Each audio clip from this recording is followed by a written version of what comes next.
క్షమించము. అందుకే ఇవాళ చెప్తున్నారు బీసీ రిజర్వేషన్ చెప్తున్నారు. ఇవాళ నేను అంటున్నా బీసీ కామారెడ్డిలో వీళ్ళు ప్రకటించింది బీసీ డిక్లరేషన్. వాళ్ళ జరుగుతున్నది ఏంది?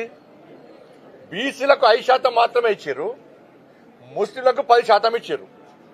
బీసీలకు 5% ఇచ్చారు, అది కూడా 5% కాదన్న. అంతకుముందే 34% ఉండే స్థానిక ఎన్నికల్లో స్థానిక సంస్థల రిజర్వేషన్ 34% ఉంటే 32% చేసిరు. ఇప్పుడు మళ్ళా ఇంకా 2% తగ్గించారు.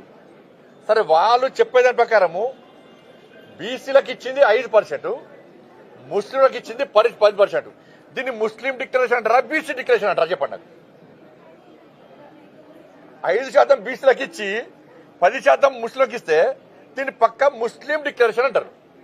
ఇలా కాంగ్రెస్ పార్టీ కామారెడ్డి వేదికగా ఈ తెలంగాణ రాష్ట్రంలోని హిందువులను బీసీలను దగా చేసింది, మోసం చేసింది. మీరు ఇప్పుడు ఇచ్చేది ముస్లిం డిక్లరేషన్, బీసీ డిక్లరేషన్ కాదు మీరు అమలు చేసేది. మీరు కామారెడ్డిలో ఆ రోజే మేము ముస్లింలకు 10% రిజర్వేషన్ ఇస్తామని చెప్పి కేవలం హిందువులైన బీసీలకు 5% ఇస్తారంటే ఒక్క సీట్ రాకపోతుండే, మీకు ఒక్కరికి వెళ్ళకపోతుండే. మీరు అమలు చేసేది ముస్లిం డిక్లరేషన్. బీసీల బూచి పేరుతోనే ముస్లింలకు న్యాయం చేస్తారు, ముస్లింలకు రిజర్వేషన్ ఇచ్చే ప్రయత్నం చేస్తారు, బీసీలకు అన్యాయం చేస్తారు. సిగ్గు లేకుండా కొన్ని బీసీ సంఘాలు వాళ్ళు ఏ ప్రభుత్వం ఉంటే ప్రభుత్వం కొమ్ము కాస్తారు. ఏ ప్రభుత్వం ఉంటే సిగ్గుండాలి వాళ్ళకి కొంచెం అన్నా. బీసీలకు అన్యాయం చేస్తుంది. ఆలోచించండి, మీకు గుండె చేసుకొని దీన్ని ముస్లిం డిక్లరేషన్ అంటారా, దీన్ని బీసీ డిక్లరేషన్ అంటారా? ఇచ్చేది 5%, 20% వాళ్ళని ఉండనుండే, 10% పోతే 32%, 30%, 20% ఉంది. ఇప్పుడు వచ్చేది 5%. 5% బీసీలకు ఇచ్చి దీన్ని బీసీ డిక్లరేషన్ అంటారా మీరు? మేము బీసీలో ఉద్ధరిస్తాం, మేము బీసీలో చేస్తామంటున్నారు. ఏం చేసింది? ఇలా 5% ఇచ్చి బిచ్చమెత్తురా మాకేమన్నా? కామారెడ్డిలో బీసీ డిక్లరేషన్ అంటారు, మీరు ముస్లిం డిక్లరేషన్ అమలు చేస్తారు. ఇక్కడ దీన్ని ఏం చేయాలి? ఒక ప్లాన్ ప్రకారం ఇవాళ తెలంగాణ రాష్ట్రంలో హిందువులు మెజార్టీ అయిన హిందువులను మైనార్టీగా చూపెట్టే ప్రయత్నం చేస్తున్నారు. 100% ముస్లింలకు రిజర్వేషన్ ఇచ్చి 100% ప్రతి ఒక్కరికి రిజర్వేషన్ ఇచ్చి వాళ్ళ హిందువులను మెజార్టీ అయిన హిందువులను మైనార్టీగా చూపెట్టడానికి కుట్రలో భాగమే కాంగ్రెస్ పార్టీ ఆలోచన.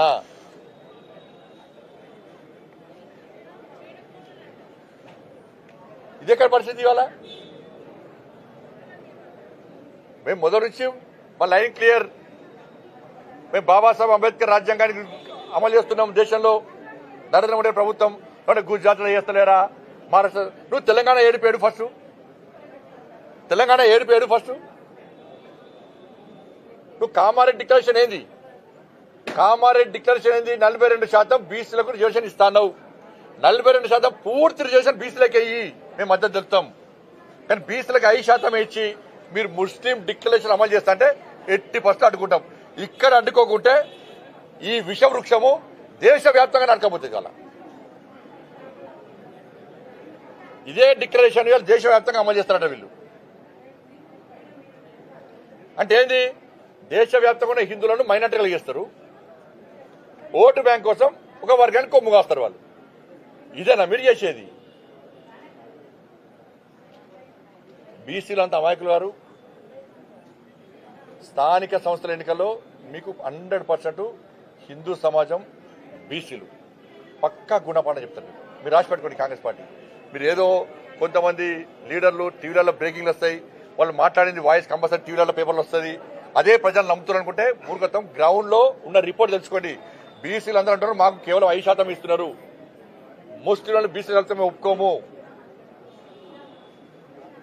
అనేది వాస్తవం.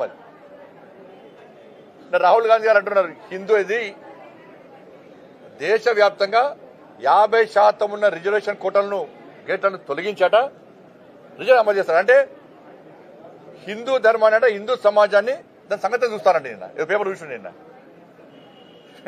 మీ తాతతో కాలే, మీ నాయనమ్మతో కాలే, మీ నాయనతో కాలే, నీతో అవుతుందా? హిందూ ధర్మాన్ని హేళన చేస్తే, చీల్చే ప్రయత్నం చేస్తే ఈ దేశంలో ఏమవుతుందో అడుగుదామంటే మీ నాయన లేడా, తెలుసుకుందామంటే మీ నాన్నమ్మ లేదా, విందామంటే మీ తాత లేడా? వాళ్ళతో కాదు, నీతో అవుతుంది. ఏమైతే దీంతో శాసనసభలో శాసన మండలిలో మీరు దానికి ఒప్పుకున్నారు, కానీ యూటర్న్ తీసుకుంటారని చెప్పి ఎవరు ఒప్పుకుంటారన్నా? మా మొదటి నుంచి లైన్ ఇదే. గతంలో రాజశేఖర రెడ్డి గారు 4% రిజర్వేషన్ ఇస్తున్నారని ఇచ్చిరన్న, ముస్లిం బీసీ కలిపిరు. ఇలా ఫైట్ చేసింది ఎవరు? మేమే ఫైట్ చేసిన, లాడీ దెబ్బలు తిన్నా మేము. ఆ రోజు కేసులైనా మా మీద